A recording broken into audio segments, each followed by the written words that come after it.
Hello and welcome back, dear listeners, to the Dual Screens podcast, the world's #1 indie dev interview podcast with sometimes PR and publisher and marketing folks. Joining me this week is Alex Van Lepp, the marketing director of Graffiti Games, publisher of a lot of indie games, tons that I love and hold dear to my heart, including the upcoming Elderland, a Lovecraftian-inspired story-driven action RPG game with skill-based combat. Alex, welcome to the show. How's it going, man? I'm doing great. Thanks for having me. I'm excited to be on. Did you write that little bit about Lovecraftian-inspired story-driven RPG combat game? Is that a Alex Van Lepp original? Is that part of your job? Yeah, we're always changing messaging. You have Yeah. to see what works for people, but we did do that. The devs, I would say they really wanted the Lovecraftian aspect in there. So that's, I would say, their focus, but adding the RPG, the action type, Metroidvania, hitting all the genres people love. I feel like that term gets tossed around a lot, Lovecraftian. I mean, I'm a huge horror buff, and I know like Lovecraft cosmic horror when I see it.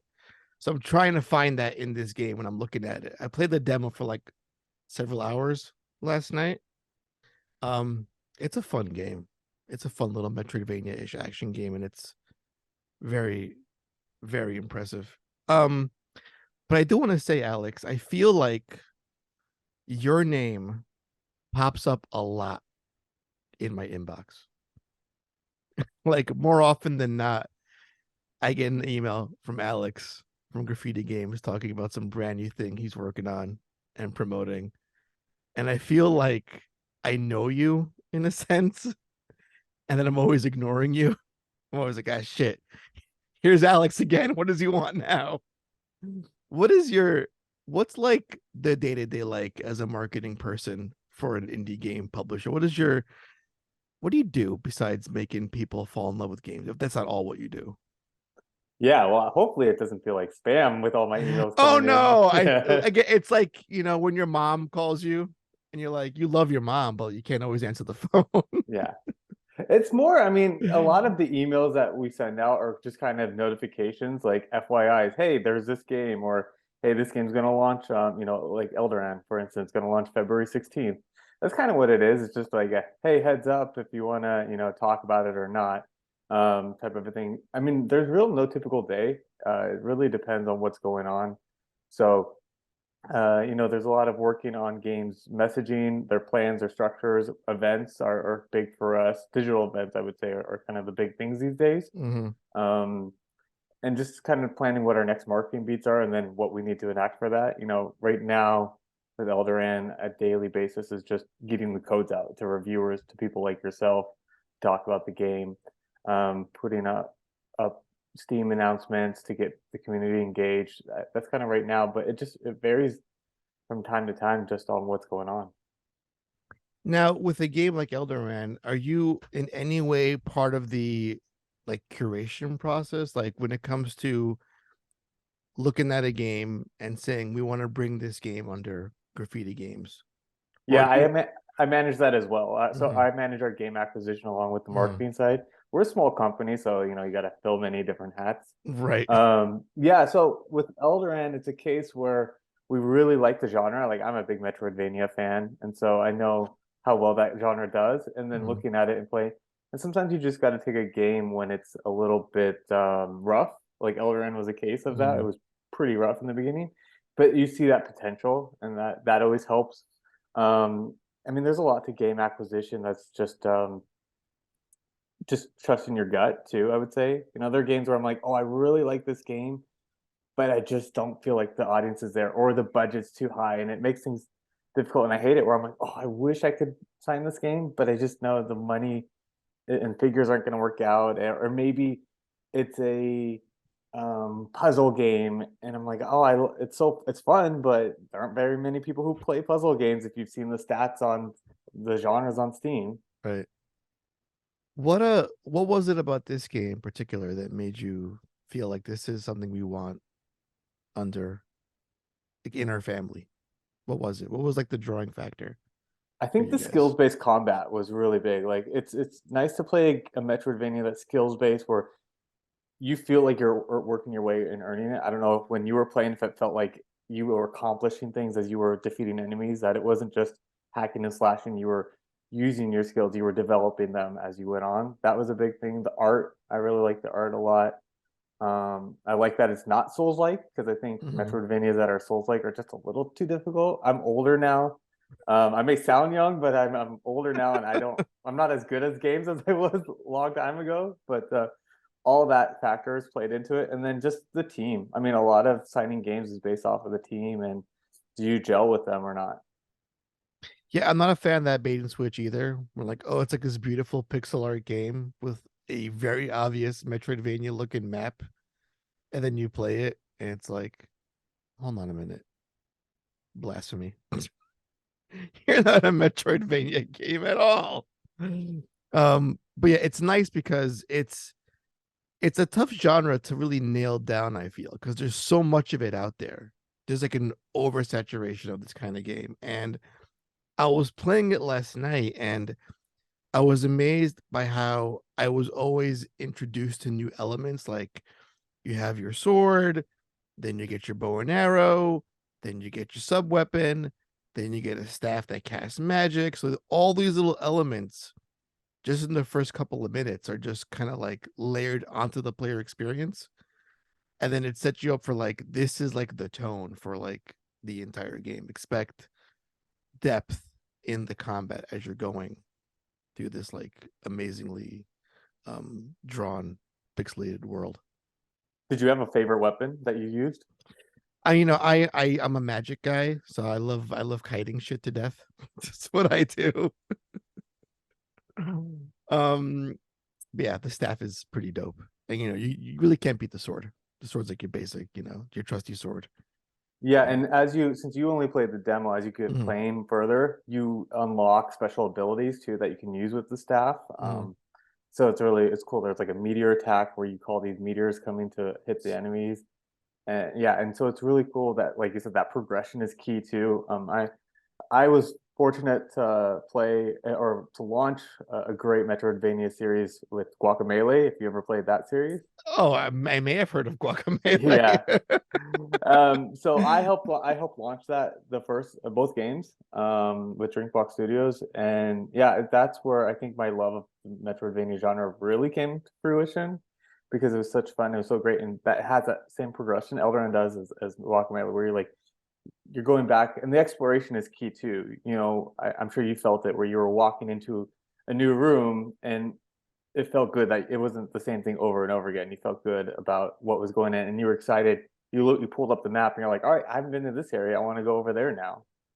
It's funny, while I was playing, the dash move reminds me of like Mega Man X, the animation of it, but I keep thinking that I could jump higher or like just and wall dash. Like this is not the right game for that. Stop it. Yeah. So give me your, aside from the beautifully written summary I gave in the beginning of the show, give me like the sales pitch for those who don't know what this game is. Yeah, What so is what I is would Elderand? say Elderand is a Metroidvania slash like action platformer. Think of like your Blasphemous and that like. And what I think really is unique is that it also adds in RPG elements. It's not an action RPG. I would say. The RPG elements are more for upgrading your character and your abilities and your weapons and all that. So it just comes down to like that traditional Metroidvania you love, where you're going through, killing enemies, getting loot, tons of loot, upgrading your character as you go along, and just really having fun in the different lands. Using your skill-based combat to get through. I would say, um, the art is gorgeous, and the Lovecraftian comes through when you're especially in like the cathedral city. You look at the windows and some of the enemies, and I just really like that. I like that there's new areas to explore, and that's what I think is always the biggest thing with this game. You and it's difficult, but it's not too difficult. And I think that's a problem with too many games this day and age is they make the games too difficult because the devs are playing too much. This is something we have to work with our devs with is, hey, it's not easy just because you're playing it every single day and working on it. You know, we have to balance it, and I think the balancing is really, really well done. Yeah, I feel like sometimes some devs make games hard just for making it hard sake a little bit, and you can notice that with I played some Metroidvania games where just the way the levels are laid out, and like there's like spike traps where there shouldn't be spike traps, and an enemy where like it really shouldn't be there. And again, you've lived this game, you've built it from nothing over the course of how many years? It's like, can you cut me a little bit of slack? Like I want to love the game you're making.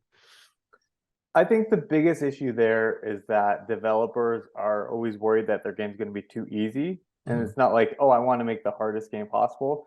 I think they're worried about it being too easy and people getting through too quickly. That's why they then are like, okay, I need to err on the caution and make it more difficult. But they don't realize, yeah, when you're not the one playing it all the time, or it's a steep spike in difficulty. So ultimately, you're going along, and you're like, all right, this is going well. And then wait, now it's super difficult and I can't beat this one boss or I can't do this because you send the difficulty spike just goes so high. And that's when people stop playing and that's not what we want. And the feedback we've had from playtesters and from other people who have played for us is just this is a great game and they don't have that issue. People are playing over and over again. Like you said, you played the demo for a very long time and we've seen a lot of that tracking with our stats. Yeah, I mean, we were talking about it on our other podcast, Indies Nuts podcast, the other day, and I was like, oh shit, this game is like not only almost out, it's there's a demo that's I can play it right now. It's actually really good on the Steam Deck too. So that's also why I played it for a long time in bed last night because it was just right there. I was locked in. And again, those games have a way when a Metroidvania game is done well, it knows how to sink its hooks into you because the loop is really hard to put down because in the beginning you tend to level up at a very consistent clip and the enemies are scaling as you're going along and you're getting new abilities and it gets you excited for what's ahead. And that's what I felt like while I was playing this game last night. It's just very excited. That's awesome to hear. Yeah, I'm glad you really enjoyed the time and we're all excited to see how launch goes and how people, take to the game. And we've been talking to Metroidvania communities, and they're excited for it as well. So we're just want it out there. We want it to be 2 weeks from now. So what's it like for you? It's like you have 2 weeks ahead and this thing is out. What's the buzz like around the office as you guys are getting ready to like unleash this thing upon the world? Excitement, but also worry about can we get everything we need to do down? Because each department is different. So on the marketing side, we're just making sure, okay, our beats ready? Do we have everything that we need to do for, we're gonna have a live stream Q&A with the devs on Steam on Friday, 4 p.m. Pacific. So, those types of things. Okay, are we all ready for that? And then also, okay, are we, following up with codes we sent? Because we sent thousands of codes, working with paid streamers and organic streamers and doing Man, everything that we need to get done, any assets we need to get created last minute. On the production side, there's always bug polishing going on until the very end, until launch and even after launch, because that's like, everyone's on guard that first couple days, like, all right, what bugs are we going to see and we need to start tackling right away. So it's just, can we get everything through in time, especially when you're launching on a console? Since we are launching on Switch, you got to go through that process of getting certified and getting that through. Well, what happens if it doesn't work the first time? So it's just trying to manage deadlines.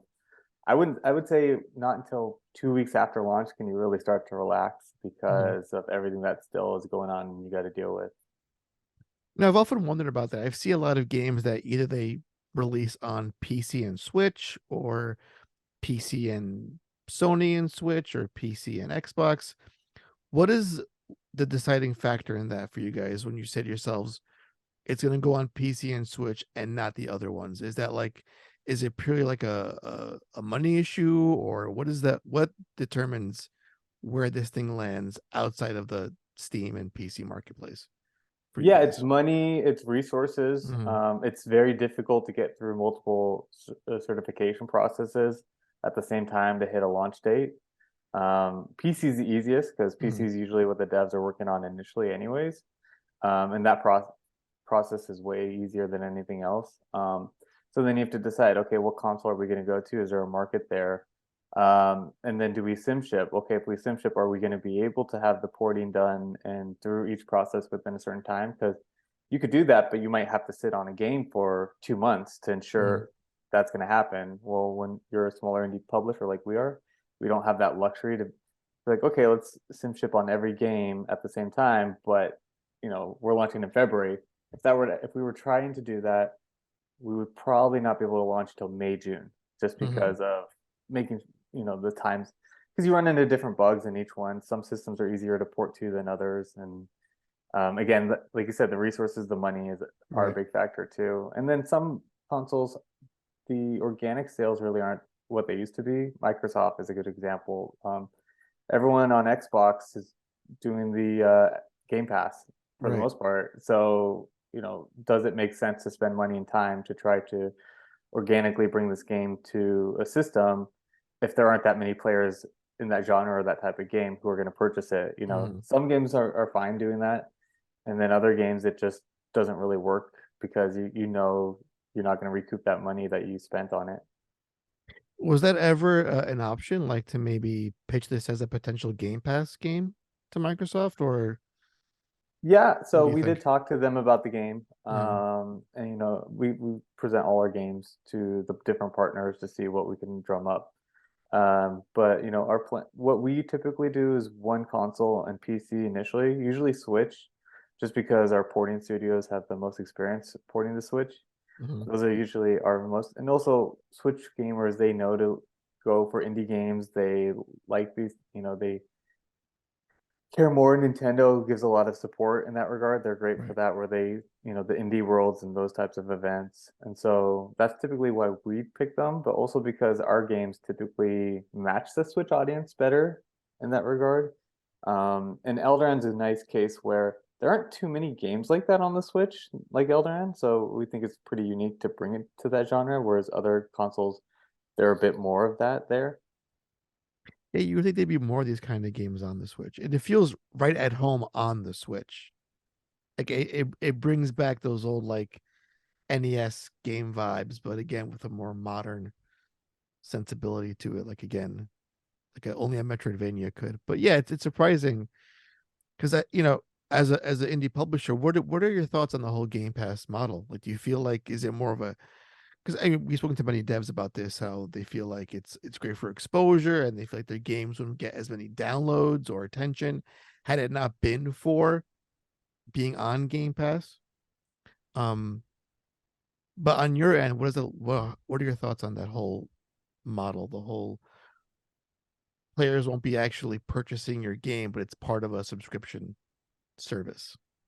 I mean, but you are given money, so it's Oh a yeah, deal I you mean, you I'm not take. saying Yeah, you're just like yeah. here, take the So I game mean, and it's put it it's on great. there. Yeah, it's great in some regards because it's guaranteed money that you're Mm, you're getting from Xbox. So that's always nice when you're like, okay, I have this deal in place and I'm gonna get this X amount of money. So then you don't have to worry about, is this game gonna sell a bunch of copies or not? mhm, You know you're gonna have that money there. So that's always nice. Um, I personally like it. I think for consumers, it's great for them because mhm, they can try different games. Maybe they try a game they never would have played before. Just mhm. like when you're watching Netflix, you might Right. watch a show or movie you would never have watched otherwise. So I like that. I do think it makes it more difficult to decide whether or not you go to Xbox because Mhm. everyone is playing that. So if you have a deal, it's great. Like it's great to do that. But if you don't, then you just really question, do we bring this game to Xbox? And if someone is an Xbox player, fanboy, and loves playing on it, that sucks for them. Right. And then of course you get like there's a good chunk of audience that feels like they'll wait until this may or may not land on Game Pass at some point in the future and not do a day one purchase. Where like a Switch owner, it's there, I like it, I'm gonna get it because there's no subscription service on this platform that I can, buy into on a monthly basis. Yeah, I don't know. We typically do day and date. So when we launch Mm-hmm. on Xbox, it's usually with Game Pass. Mm-hmm. So that's never been an issue for Mm-hmm. us. So I really don't know on that. I mean, like more like a Switch owner. Like if a game is out, or okay, let me rephrase entirely. If a game isn't on Game Pass, someone might say, as an Xbox owner, I may wait until this may end up on. Well, you're saying you don't launch, or you do launch day and date on Game Pass, so Yeah. not a future thing. Okay. So it doesn't, yeah, it doesn't really Yeah. affect us. But what Okay. I have seen that doesn't is not related to Game Pass is just, Mhm. people's wallets are tighter and they will Well, wait yeah. for, especially on Steam, they may not buy day one.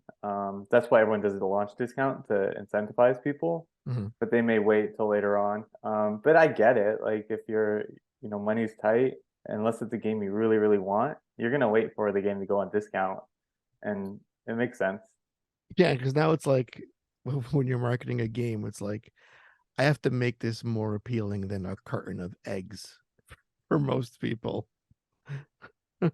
Yeah, the eggs is crazy. I guess maybe I was always buying like the expensive eggs because when people were talking about it, I'm like, I've always been paying $6 for eggs. I don't understand the What kind of difference. eggs are you buying? Just They're, like the are they uh, organic duck eggs? no, they're just organic chicken eggs. I don't know. I just always been buying them. So I don't know. So when people were like talking how crazy they were, I was like, what? And then there was an egg shortage. I was like, I didn't know that. I guess I haven't really been paying attention. Listen, like my brother, who's like a huge like protein health nut, he lives off of eggs, Mhm. and like the bitching is nonstop. He goes to me, bro, eggs were like 2.49. Now they're like 8.69. Like, buy a chicken, raise some chickens, and they'll make all the eggs you need. That's funny. Yeah, when we moved into our place, the people before us, they had a chicken coop and chickens in the backyard, but I was like, I don't have time to take care of a chicken. And now it's like, maybe I should have kept those chickens and actually raise them and have fresh eggs. Well, speaking of good ideas that you should have had, now I know you guys, you mentioned earlier how you can look at a game and say, we want this game for us. We want this game. How does it work though when someone is pitching you a game that you may potentially want to invest into? What does the perfect indie game pitch entail? That is tough. Yeah. I mean, really, we just want to know all the information you can provide. So, uh, what the budget is, where you're planning to launch, the story, the genre. Like, do you have experience? I mean, you don't necessarily have to have experience, but Mhm. do you know what you're doing essentially? I was gonna say a different word, but I was like, Do you know your shit? yeah, exactly. But yeah, do you know what you're doing? Even if Turnip Boy commits tax evasion. Those were guys out of college, and we could see that even though they hadn't launched a game before, they'd done game jam games and um, but they came with us with a plan and they you could see that they were organized, they knew what they were doing. And so that's always helpful because you have to have that confidence. We also really like the game a lot, so that helps too. Mhm. Having some sort of demo is always good, but just getting all the information up front. Like I really hate it when people, and it's not devs that do this necessarily, it's like devs who hire managers do this Uh, where they pitch a game and they don't give you that sort of information. I'm like, well, I need to know, is this even a game that we can afford? Because we're not funding games that have $2 million dev budgets. And so they're like, let's have a call and we'll discuss. And then I'm like, well, can you just give me this info? And they're like, oh, we have a presentation, we'll show you. And then they do it. And I'm like, this is our waste of our time. We can't even sign this game. Or it's like maybe a game I'm not even that interested in. And so, but like the big thing, have some sort of gameplay is always big because like having a gameplay trailer or just gameplay footage we can look mhm. at gives me an idea because honestly, I'll look at that first and then I can see, okay, is this even a game I want to play? But that's the same thing. Like when you're marketing to content creators and media, they're doing the same thing. They look at a trailer or gameplay footage like, nah, or yeah, that looks cool. I want to play it. And so that is the same thing you would do pitching me. What are some of the worst pitches you've ever received? Oh, that's so tough because I've received so many bad ones. I would say there's the ones where a few people have done this. I don't know why, where they kind of like are cocky about their game, like, "Oh, I got the best game ever" and all this stuff, and I'm like, Okay. dude, yeah, it's like All okay, righty. I haven't heard this Yeah, before. yeah, and it's just like, why are you like pitching like your hot shit in that, like, you're pitching me, so obviously you need us or you need whoever you need. And I think it's just they're trying to be funny, but it Sure. doesn't come off funny. And Right. so I just don't understand that. The other bad pitches are people who are just like, hey, what I have a game. What do I need to do to pitch my game to you? And it's like, I'm not doing your work for you. I don't have time to tell you like everything I need from you and how to pitch me. Can you make me a deck of how I can pitch my game to you, and I'll Yeah. follow it step by step and make sure I hit all the points that you want, so you can make sure that you invest in my game? The thing is, there, and this is what I don't understand with devs. They have so many resources online. Just do Google search of like how to pitch your game, Mhm. and there's like a ton of articles from gamesindustry.biz and other people who Right. write stuff that can help you out to do that kind of stuff. Help you out. You don't need to. That's not a pitch. If you're wasting my time, you're wasting your time saying, "Oh, I have this," or people who when I ask a question, don't answer it, or they just kind of like, oh, here's this instead. I'm like, I'm not asking for a build. I'm asking you for some footage to look at. Don't like, oh no, but it's there. And it's like, that's not what, or who don't take no. I really don't like it when Oh, people don't take no when I'm saying, sorry, this game doesn't fit us. And, some people will be like, oh, can you explain why? I just want to learn. And I'll tell them. But I hate when people are like, well, I think this game is still good. And it's like, dude, I already said no. What makes you think I'm going to change my mind with you y- trying to argue with me? when you put it that way, yes, we will take your game. Yeah. It doesn't make any sense. Like, would it work for you? No, I don't want to burn your life to the ground at that point. have you have you come across like a game that was pitched to you and then you see it like manifest years down the line under a different label or publisher and be like, how did this thing get made? Yeah, I've wondered that sometimes, like, oh, not how did it get made, but how did it get signed? But Right. I mean, I can also understand too, when we first started out, um, developers were taking a chance on us and we Mhm. were taking a chance on them. And so when you're starting out, you don't have as many options. You can't be as picky. And Right. so I understand that can happen where it's a game we pass on, oh, how did this get made? A lot of times devs are in the process, they're going to make it regardless for the most Mhm. part. So when it's that, I don't ever think about that. Where I get more, where I'm like, oh, I know this game has potential, but then we can't sign it because it's like we don't have the energy and time to Mhm. help shape it. Right. And then I see it successful because I gave the developer like, hey, I really love this game, but it's just not going to work, and here are the reasons why. And then they actually listen to us, and then they make a great game. I'm like, dang, we could have had that game, but we just, you know, Well, could they have just come back to you like, hey, we took your notes, you made the game better, but they're like, fuck it, we'll take all the good ideas and run. yeah. I mean, they could have. I think by that point, usually they've probably gotten a few rejections, and then they just go, I'll make this game myself. Mhm. I mean, really, what people come to publishers for are funding, so they Right. need help to fund their game, and then the marketing. Those are the two key factors. You know, like you can look at porting localization, but that's all part of the funding. Right. Everything in that kind of production side goes there, and those are the two key factors. So I started off with PR agencies doing. That's how I did Guacamole and all that. Mhm.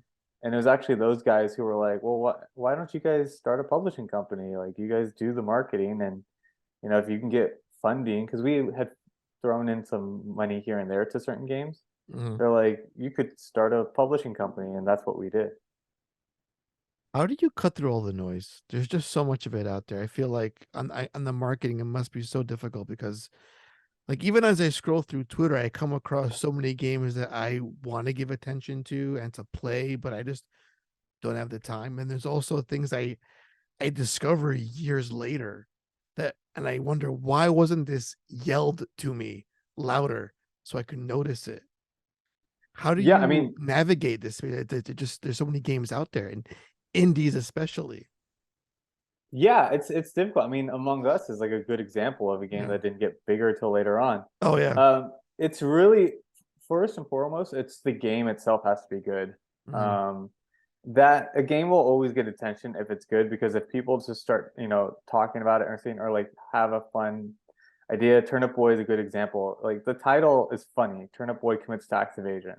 So people click on your email and they're like, "What is this?" And then you see the footage and you're like, "All right, Yep. this is kind of interesting. This is Yep. funny and kooky." So I'll try the demo out, and then the game is good. So like having that kind of stick is really good to stand out. But it really just comes down on the marketing side, having good assets, having a good game that you can capture good assets from. Mm. Um, one thing we've struggled with some of our games is maybe it's a little bit too similar, so you're trying to show off a depth. Elderand's a great case. There's all these different levels, all these enemies you can show off, and all these attacks. You can show so much, and so it really attracts people, Mm. and they really want to play it in that regard. But it really is hard to stand out. That's why devs are teaming up with publishers, because they have the connections already. So it's easier to get your email answered when you already know the people. And then two, people know you have a pedigree. So like, oh, they made Turnip Boy. And so I like that game and I like this other game Graffiti Right. made. So now they're presenting Elderand. I'll check it out. Maybe they don't play it, but at least they'll read our email and check out the trailer and say like, okay, they consider it. The hardest thing is getting that initial open and then getting people to do that. And that's really contacts that you have that you build up over time, and then just being creative with how you word your subject headline, how you word your email, and just going from there. And targeting is a big one. There's too many spray and pray. You have to go after the people I you love really that want to go expression. after. That's Yeah, good. it's true. Like people, and if you're a solo dev, you don't have time to reach out to everyone. You need to really go after and do your research of like who's played similar games of mine, who likes these types of games. Some outlets you can't really control, like there's a reviews editor or whatever, you can't control that, but like Mm.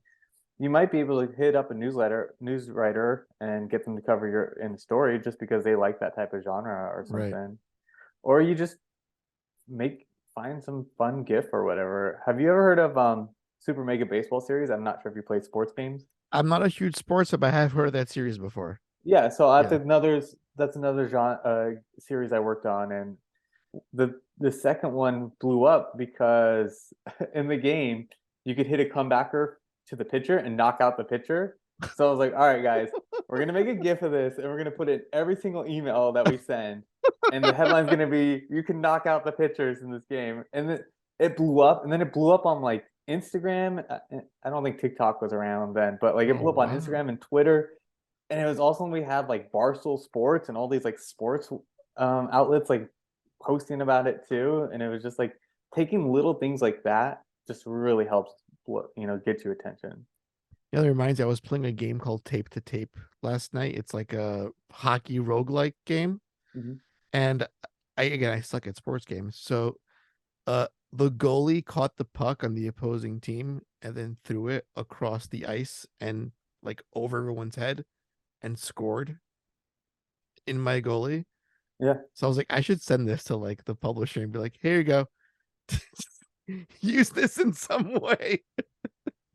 that's I'm not a big hockey player or fan, but is that a legit way you can I score a don't goal in I don't hockey? I don't think so. I'm pretty Okay. sure I've seen like full court shots in basketball, but I've never seen a goalie heave a puck from all the way across the ice and That'd be so score a hard. goal. But So it's again, like you put down your stick and then you threw it? Like how I don't know. Again, I think it's because I'm that bad at sports games. It could only happen to someone like me. But I am gonna send you the clip on uh on Discord when we're done with this That's conversation. funny. Yeah. um Before we move on to very silly, very funny rapid fire portion of the interview, uh lastly about Elderand, what do you think is the main takeaway for folks when they put this game down after a long play session? How should they feel? Accomplished. I Mm. think they should feel good about and accomplished about what they've done. So the enemies they defeated, the loot they gathered, up being able to upgrade their character, where they went explored, just being like, I went through and I did this and I got through this part. Tomorrow I'm going to go through this section of it. To just feel that everything they did was worthwhile. I think that's the most important in any kind of player experience is you want to feel rewarded for what you did Mm. and not feel like it's a slog. And I think that is the most important takeaway with this game. And I feel like it does a really good job at rewarding you for the accomplishments you've done. I mean, that's key. I mean, that's how you make a good Metroidvania game, I feel. And like so many can get it wrong so easily. But I'm telling you right now, Alex, this is going to be a good one. You did good. You Thank found you. you found a great one. Thank you. Yeah, I didn't actually program anything, so I No, I'm didn't saying, make the as game, I said, but you found a good one. I'm yeah, saying, yeah, but the yeah. spider sense was right. Mhm. The tingle was accurate. Yeah. It's not make up for Chasm. Chasm, I feel like, is one of my biggest heartbreaks in Metroidvania history. I never wanted to love a game more. Saw it, loved it, played it, and it was so mad to me. All right, moving on from Chasm. I mean, that's a hard thing though, because Yeah, expectations are always a big thing, whether it it's is. Yeah, a yeah, game, a movie, or anything. When you are like, oh, I really am excited about this game and I want to play this game, and it doesn't meet your expectations because you put them too high or because other yeah, people say, high things about it, yeah. it's just a letdown. And, that I think that goes back to the difficulty too, because if something ends up being too difficult, it's a letdown. Like Hollow Knight is example for me. I was Mm-hmm. really excited about the game. Everyone always said how great it was. I'm old and I'm not as quick with the reflexes anymore, and I'm just like, I can't. I couldn't beat this one boss. I was like, it just like kills me that I can't finish this Oh game. man, it's tough because I feel like you're bringing with you all of the great genre titles with that expectation because I feel like I carry Symphony of the Night, Super Metroid when I go into any like pixel art Metroidvania game. It's just they linger because that's what I want to feel, that same level of joy. And then if it doesn't get close to that, or if it just fails in some minute way, it can be a write off. Which it's unfair to the team, but whatever, fuck it. I It's my think it's that my is a time. big thing in the Metroidvania genre, though. I think Yeah, that is a big thing because you have such big titles like you yeah, said, the retro titles, but then more recent ones like Blasphemous that are just have been yeah. amazing. And so every game is put to that level. And even more recent really good ones like Moonscars Oh, are I great. love the Moon Yeah, Scars. it's a great game. Yeah. But if you look at the user score on Steam, I think it's what, like 80 or something, like Hmm. maybe around there. And it's like, but this game is so great. It's just because of those expectations or Yeah. comparing it to the other games. People are like, well, it's not as good as Blasphemous. It's like, yeah, nothing is as good as that game. Like, yeah, what do you Nothing. expect? Yeah, and Blasphemous wasn't even like a true Metroidvania kind of a game. It was, more like a action platformer, like more Mhm. akin to like a Dark Souls kind of gameplay. Um, but that art is gorgeous. Yeah. And it's got that really good gross out factor too, which I love in a game like that. All right, Mr. Alex, let's do this. Are you a fancy car guy or a fancy house guy? Well, I don't own a car, so I guess I would go with Fancy House. Mm-hmm. Name a job that doesn't exist, but you wish existed. Oh, um, that is tough. I would say, ooh, dinosaur wrangler, because that would mean dinosaurs Oh, are back. And did you see that game? I think it's called Paleo Pines. It's like Stardew Valley meets Jurassic Park. no, You're I like haven't done you're that. like raising dinosaurs and like you get to ride them and shit, and you should look into that. I'll check that out. Yeah, no, That my buddy, he made a game called Parkasaurus, if you've ever heard of that one. see it's like, again, it's like Tax yeah, Boy. It's like yeah. it's the name. Yeah. So that Scott. one is like a zoo tycoon, but with dinosaurs. Um, Oh my god, yeah. So it's like, I love it. but I was trying to think of like what would be something that would be really useful in everyday life that you wish there was a job for, but it's so hard to figure that out. Wow, this game looks really neat. I may have to talk to your friend sometime. That looks amazing. A dinosaur tycoon builder. Yeah. Oh boy. All right. Would you rather have wet socks or wet hair? Wet hair, wet socks are awful. I mean, don't you Mhm. agree with that? I mean, I just lop off my feet at that point if I had wet socks. But then Which, your feet are cold, you know? yeah, I That's know. I know. Which do you think you would win if you had no choice but to compete in a rap battle or a dance battle? I'd rather be in a rap battle. Mm, I okay. think I think it's be more fun and that I Mhm. don't know. It's just I don't know. It'd be like eight Eminem and 8 Mile except being horrible at it.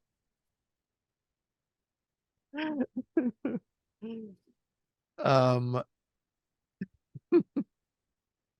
would you rather have to eat a food you hate, despise, makes your stomach churn once a week, or never eat your favorite food again? Oh man, that's a tough one. I think I would go with a food I despise Hmm. Hmm. just because I don't you can always get through that pretty quickly, I feel like. Yeah. And then but like not having your favorite food, like not having like tacos or like pasta or something would be so tough. Well, to piggyback off of that, if Alex, if you are what you eat, what are you? Oh, this is so funny. Actually thinking about this the other day. I was like, if they made a food pyramid out of No, my diet, like where it's supposed to be grains are the biggest and sure, whatever, you're my right. diet would be like, all right, your diet is cheese, your diet is bread, Uh-huh. and your diet is gummy bears. That sounds like something that Charlie from It's Always Sunny in Philadelphia would eat, like a gummy bear and cheese sandwich. Well, it's not a gummy bear. It does sound like it, but they're not eating together. I know, but if They're that's all you're eating, you would imagine at some point you make a sandwich out of all three. it's just the core of my diet, I feel like. But And I'm listen, surprised I'm not like this. I'm surprised I'm still as skinny as I am. yeah, how are you not diabetic? On a side note, how good are gummy bears though? Oh, I love gummy Oh candy. my It's my God. favorite. I don't care for chocolate. I'll eat gummy Hmm. candy all day long, but then like you put a bag of Sour Patch Kids in front of me and I'll just keep eating it and I'm like, "Oh wait, I ate half the bag and my stomach hurts now. I just can't stop." They're so good. What's See, your I favorite? I realize that, but I keep eating even if I haven't been paid. But favorite gummy flavor, is that what you're gonna ask me? Just favorite gummy candy? Oh my God. I think it's a toss up of two. Like the little sour patch worms I love, or there's the classic standard gummy bear. Like the little pack. I avoid the yellow ones and the little beigey colored ones sometimes, the white ones. Mhm. But the reds, the greens, Yeah, but not all gummy bears are created equal. Like they're not. I've come to find the generic ones, like you just get Yeah, one, the generic kind, they don't taste good at they all. don't. And yeah. Do you ever have twin snakes? Yeah, I love those. Oh Yeah. my God. So I'll get the variety pack that has some twin snakes, whatever. Uh-huh. But lately they've been putting too much of the Coca-Cola, like the cola flavored ones in there. Mm-hmm. And I'm like, no, put the good stuff in there. I want Eh, the snakes, I want the gummy bears. if I want soda, I just have a soda. Why are you gonna Coca-Cola find my gummies? Exactly. What is something that you're terrible at, but you wish you could be better at? Ooh. I'd say drawing. I wish I Mm-hmm. was better at drawing. I think it would Mm. be fun to do more often and relaxing, and I'm not good at it at all. Just add that to your job. You're a marketing guy, need some assets. You're gonna hit up Alex to like give us some key art, in like I mean, it would five make my minutes. job a lot easier if I was like, hey, we need to make this promotional image. If I could just whip it up Here you myself go. and do it. Yeah, It'll be a secret talent. Only you would know about it. You'd be like, oh, I'll draw the thing I want, but no one will know where it came from. Um, what do you think? What do you think people notice the most about you? that everyone has always called me a sponge because I mean, I'm sure it's the same thing for you because you like to interview people and you like to ask people Yeah. questions.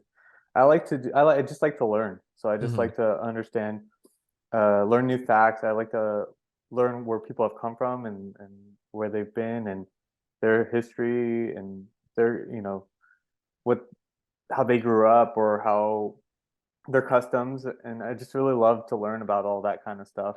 And so that's what people always notice is that I have a curious mind. Mm-hmm. You give a shit. I Yeah. like it. I like it. Well, I'm sure you do too, because I mean, Oh you wouldn't yeah. have started a podcast if you hadn't. Yeah. And it's like, I don't like most people. And that's like I have a very tight knit group of friends. Same with family. Like I don't deal with like the extended parts much, just the immediate. But the ones that I do care about, I'm very like I'm always like the one asking the questions, doing all the listening, and just taking in all their experiences. And it's nice because it's good to feel like someone cares about what you're going through and what you're doing on a day-to-day basis Yeah, kind I of mean, thing. it's good to talk, but it's also like you said, it's interesting to learn what people are doing and what's going on. And Mhm. but I do disagree. I think there are a lot of bad people. There are a lot of great people too. I Oh think it's sure. just, yeah. But I think it's really just how people interact. I think if as long as there's a mutual respect, and that's Mhm. I think where things really go down. I mean, you're in the Northeast. That's a tough spot to be. I'll be honest. I could never be up I there. mean, Like, it could get rough yeah. some days. And I work in Times Square, so it's even rougher out there, rougher than it has been in a long time. So it's like I keep my head down, walk in a straight line, go to the office. Um, if you were ever caught dead, where would it be? Probably in the woods. I probably would have got lost because I would have been like, "Oh, I'll just go off trail and do something." I did that as a kid multiple times in Yosemite, and that was not a good. Luckily, I didn't die, but that's probably what would happen. Well, this is a good follow up. What is the dumbest way you've ever injured yourself? Ooh, dumbest way I've injured myself. I lost my front teeth. I was warming up for baseball and I wasn't paying attention, and then the ball hit me and square in the face. Was it your two front teeth? Yeah, these four right here, my four top. Yeah. Oh my god. I'm staring at your mouth right now. But yeah, it's like wait, you were warming up and then you just decided not to pay attention Where did you anymore. go? Where did your I, mind go? What were you thinking of? I don't even know what it was. I was just like I was playing, you warm up, you toss the ball between each other before the game. Yeah. And then I just decided like to look this way. I'm like, "Oh, okay." And then I look and I'm like, "Oh, beam right in the It's face." like, did I have gummy bears for breakfast yesterday and the day before? Um, would you rather have shoes made of Lego or a shirt made of kiwi, the fruit kiwi, Oh. the outer parts of the kiwi, Oh, the outer parts of the the kiwi? spiky, fuzzy bits of the kiwi, Oh, and I your think the shirt. I think the the shirt? shirt. I think that would be really uncomfortable, but Legos, you just couldn't even walk in them. I really think when someone says to us that they choose the Lego shoe, I'll be like, "Hello, 911! I found them. Yeah. I Have found you seen that I found the video killer." have you seen the video of the guys playing soccer on a thing like so they put up some nets and there's a field and they put Legos all over and they're playing soccer with a bowling ball. And so like one, that already hurts enough to be kicking a bowling ball, and then two, they're playing on Legos. What are you? What bet did you lose? What like rat hazing ritual did you get roped into? Why would you do it to yourself? Internet clout? I don't Yeah, know. I'm not. Listen, I watch enough bad TikTok cooking videos to know that people do dumb shit for very obvious reasons, and that's notice me, senpai. That's all it screams to me when I watch someone make an atrocious recipe. Okay, Alex, on a final question, final Jeopardy. You strike me as a man that's played a lot of games in his lifetime. You'd have to. I mean, games are your livelihood. If there was a game that you could erase from your memory and then play it again for the first time to experience the same joy and wonder, which game would that be? Ooh, that's tough. That's a really tough one. Oh, I think I would go with my favorite game of all time just because then I could It's fair. relive the hours all over again, which is um, Red Dead Redemption. Um, Really? Wow, that's a I good one. love I love westerns. I've always been Mm-hmm. a big western fan, Mm-hmm. and the first one, Revolver, was whatever. It was okay, Yeah. but the Redemption was just so great. The story was amazing. Like especially the scene when you go into Mexico and the Jose Gonzalez song's playing, like that was amazing. And it was I mean, I love like Ocarina of Time and stuff too, but Mm-hmm. that was a game that I love westerns, and it came to a point where I was done with everything, and yet I was doing like I need to gather this herb or this plant, and I never do that in games. Like I don't care about completing 100%, and that Right. was like the first game where I was like, I need to do that because I love this game so much. So it'd be great to have that again, to just be like playing it for the first time, being like the joy I love spending my time with it. I think if my dad never put on Clint Eastwood movies, I would not care about Western anything, be it a movie or a game. But that game, I feel like I was playing like an old Western movie, and it's just you can't put it down. And I can see why you were like, if there's something in this game that can be done that I haven't done, I'm gonna do it because it means more time playing this game. Yeah, I think it all stems too to like you said, you're like the dads being like my Yeah. dad, same thing, like, hey, we're gonna go to this ghost town, or we're gonna watch The Good, the Bad, and the Oh, Ugly. why is that movie so good? It's so the soundtrack with it and the story, it's just amazing. It's so good. It's like one of those you're flipping through the channels and you're like, oh, it's on. Okay, I'm Yeah, gonna watch yeah, it. that's it. You leave it Yeah. because it's like the lottery. You won the lottery of like of And TV programming. it doesn't feel old, like long. Like it's a Mm-mm. long movie, but it doesn't feel like it because No, it's the story is so good. You're so immersed in it that you're not like checking. Oh man, I this is like a 3 hour movie or 2.5, however long it is. It's like you don't ever feel it when you're watching. You're just like constantly going, and it doesn't feel like it gets old. Where if you watch a movie mm-hmm. over and over again, you're like, oh, I know everything. Like I can watch it, and I don't feel like I the surprises or the changes still interesting. Like there's certain parts like with the gravesite, whatever, Right, right. but like little details here and there. Oh man, I'm gonna watch it tonight. That's what I'm gonna do. Get some whiskey back there. Sounds like a good time. You know what else is a good time? This show. That's right. You can subscribe on all your podcast service of choices, be it iHeartRadio or Spotify or Apple. Alex, thank you so much, man. It's been great talking to you this last hour or so, talking about your life, your marketing thing, the amazing games you guys publish. So this is it. Give me the spiel. Give me the whole. Where can we find you? Where can we find the game out in 2 weeks? Hit me. Yeah, this has been a blast. This went by. This flew by. I had a great time. This is the good, bad, ugly of It is. podcasts. It is the good, bad, I the feel ugly. like Yeah, an hour. yeah. It's like Red Dead Redemption. I want to keep playing. But yeah, so Elderand's going to come out February 16th on Nintendo Switch and PC, Steam, Epic, all those, all those stores. You can wishlist it today. Please do. It really does help. I'm sure everyone's heard before that wishlists really do help. They help a Mm-hmm. ton, Yeah. as well as follows. Those help a lot on the games page on Steam, and you can wishlist on Switch too. So if you didn't know that, you can do that as well. But yeah, give it a try. Metroidvania with RPG elements, skill-based combat, fun, beautiful graphics. If you love any similar games, I think you're really gonna love Elderand, and really hope you all also share your feedback. If you do end up playing, write a user review on Steam to let us know what you think. Even if you didn't like it, let us know. We can try to make it better. And join the Discord. Love it. You know what the best part is, Alex, is I got an email about this game in October of last year, and I think I didn't even open it until today.